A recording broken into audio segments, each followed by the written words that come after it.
Hello my quilting friends! Leah Day here with a new Sit Down Sunday. Last week I was working on this table runner and I mentioned the importance of getting your foot the right height for machine quilting. It's really important because if your foot is a little too high, you can skip stitches, and if it's a little too low, you can squish your quilt and make it really hard to move around and reposition. So let's get on the machine. I'm going to show you all the different feet that I have for this machine and then how to adjust them and get them exactly right.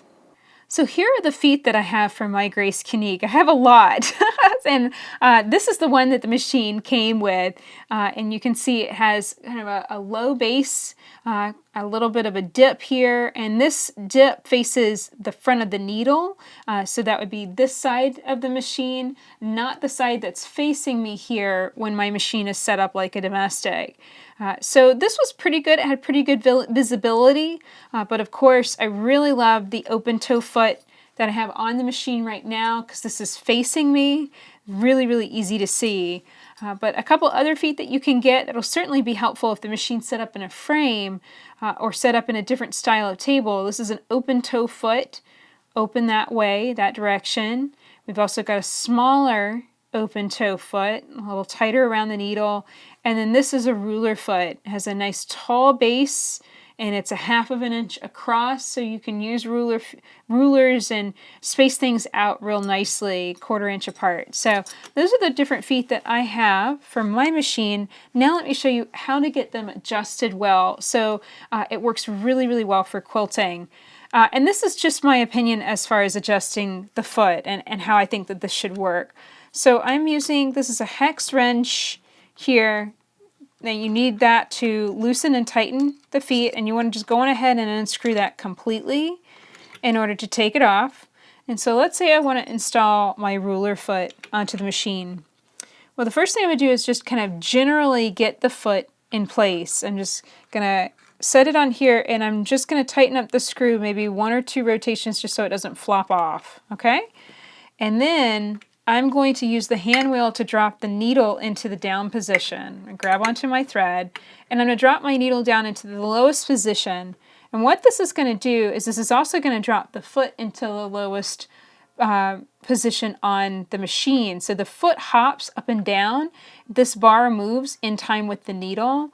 So when the needle is in this lowest position, the foot will be at the lowest position. So at this point, I want to position the foot so that it is low on the quilt, but not squishing it. And this feels good to me. So I'm going to grab my hex wrench and tighten that up. Now, I have many times tightened it up, like gotten the foot too low, and I'll show you what that looks like first. So when it's too low, and I go to move the quilt, you see how the quilt is stuck and it won't move? Oftentimes when the foot is in the down position, that's when I stop and pivot the quilt.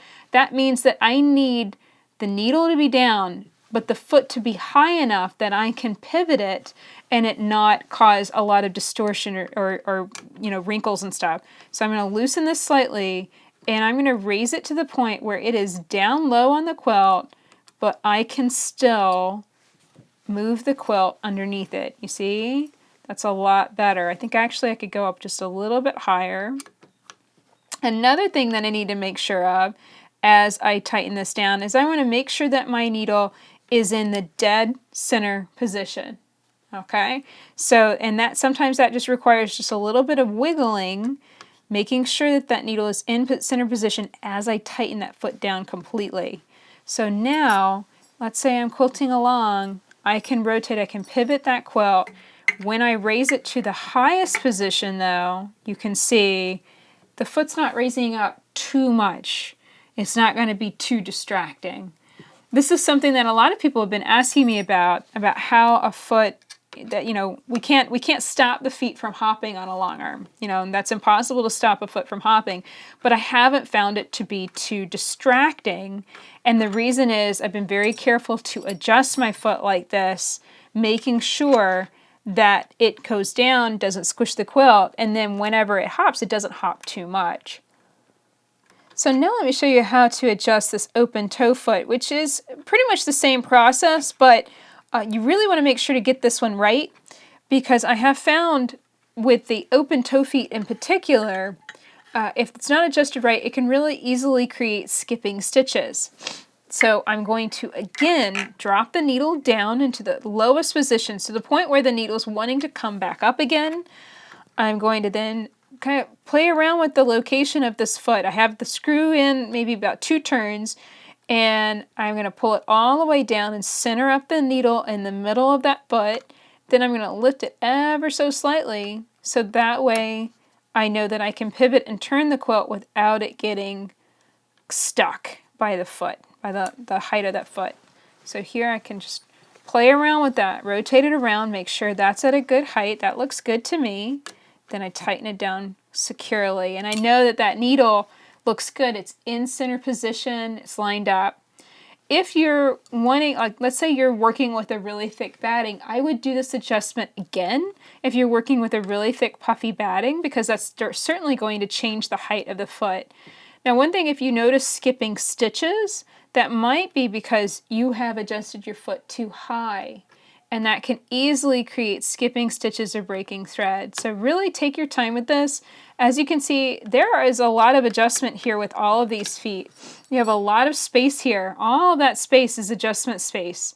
So you have a lot of room to wiggle this thing around and get it exactly right. And as you can see, the more you use it, you'll kind of start wearing out a little groove where you like the foot to go on the machine. So maybe that will serve as a nice guide for you as you get started quilting.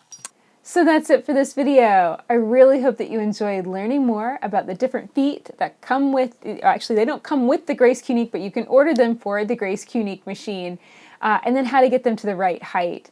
If you're interested in ordering the feet, please contact Grace Company directly. You can find their website at graceframes.com. If you have any questions about this machine, please ask in the comments below. I'm making videos for you guys, so if you have a question, I will make a video just for you to answer your question and help you out. So definitely do that, participate in this new series, and of course subscribe to my channel on YouTube so you don't miss out on the next video coming out next week. Until next time, let's go quilt!